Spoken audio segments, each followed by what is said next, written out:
Don't expect mediocre people to support your world-class goals. For me, being seen as someone who has too high of standards or might be seen as a control freak in certain areas, I used to feel very ashamed and quite honestly embarrassed about it when it came to certain things because I used to just feel like a bother or a nuisance. But it wasn't until about January of this year that I realized that not complying and not succumbing to these things and these ideologies that people had of me was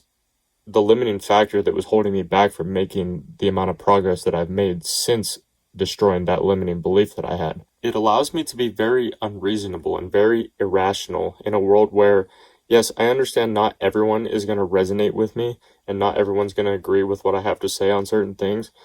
but that's the point, because I'm not speaking to everyone. I'm speaking to the younger version of myself. I'm speaking to you right now who's resonating with me. And in turn, by doing that, I know that there are people out there like you who are listening to me right now and like the younger version of me that will resonate with what I have to say and how I say it and how I do certain things and how I view the world. So having high standards and being seen as a control freak isn't a bad thing. It's just that you want it done right. What I mean by being done right is being done the first time without error. Therefore, the preparation and the attention to detail that it takes every single day,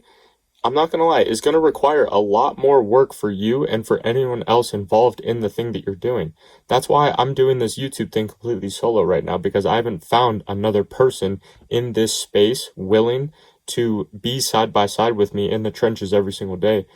willing to put in the amount of work that I'm willing to put in. And what you'll find out is that people without this same mindset, they're going to want you to do what they find comfortable, what amount of work that they find comfortable according to their standards. And we don't want those people in our lives, right? Because in my opinion, everything great that has been done in the world, whether it's inventions or ideologies or anything meaningful that's happened in this world, has came from the same place, which is from someone who has had an idea that has gone against the grain, and he just wouldn't let people shake it from him. And over a long enough period of time, no matter what trials or tribulations they had to go through in order to get it done, they got it done one way or another. And some people try and label this concept of having high standards as being a perfectionist, which in my opinion is just another form of procrastination. But to break down perfectionism, there's two types of perfectionists. One is being the person who wants it done, and because they want it done so bad, they're working every single hour of the day in order to get that thing done right.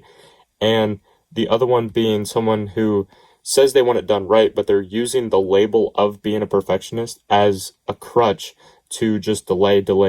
themselves from just doing the work that needs to be done. So how I handle being a perfectionist is I relate perfectionism to just sheer volume, and that's what I'm optimizing for, at least for me when it comes to content, because I realize that instead of focusing on just one singular piece of content and making that shit look like a movie with all these aesthetic intros and outros and cuts and edits and zooms or whatever, all that shit, I know that instead, if I just make 10 pieces of content, it's more likely that those 10 pieces of content collectively are going to have more opportunities to see more people and have more eyes on it than if I had all of this extra stuff added on to just one video. So as a result, I make 10 pieces of content compared to someone else who might only make one, because I know that it will have a greater benefit in the long run. So that's what I've committed myself to, and that's why I haven't missed a single day of uploading since April 2nd of this year. And this was the hardest part for me, especially first starting out, being new to YouTube and being in front of camera. It's like,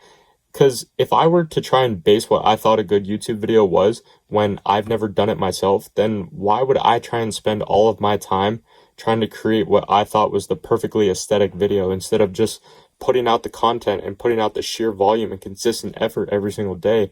even if I didn't feel like it, because I know that's what's going to give me the perspective down the road and give me the data to then create a good YouTube video and a high quality YouTube video by the time I hit 500, 1,000 videos, instead of just trying to blindly paint a picture of what I think it looks like with no evidence or no proof to back it up. So to recap, I want you to think about something in whatever work that you do that doesn't require sheer volume. Because for me, it's like putting out those full guide videos, like the half hour, 45-minute, hour-long videos, because I want those done extremely well. And yes, they take a lot of time, and yes, they take a lot of effort, but I'm getting better and better as a result of them, every single one that I put out. But if it's like Instagram Reels, for example, I can put out multiple of those per day because they're a lot lower leverage and a lot lower input. I want you to remember that ordinary people are not going to support your extraordinary goals. And if they try and tear you down, you just got to put your head down and work your fucking face off and continue to remind yourself every single day that success is not the best revenge, it's the only revenge. And I'll see you tomorrow.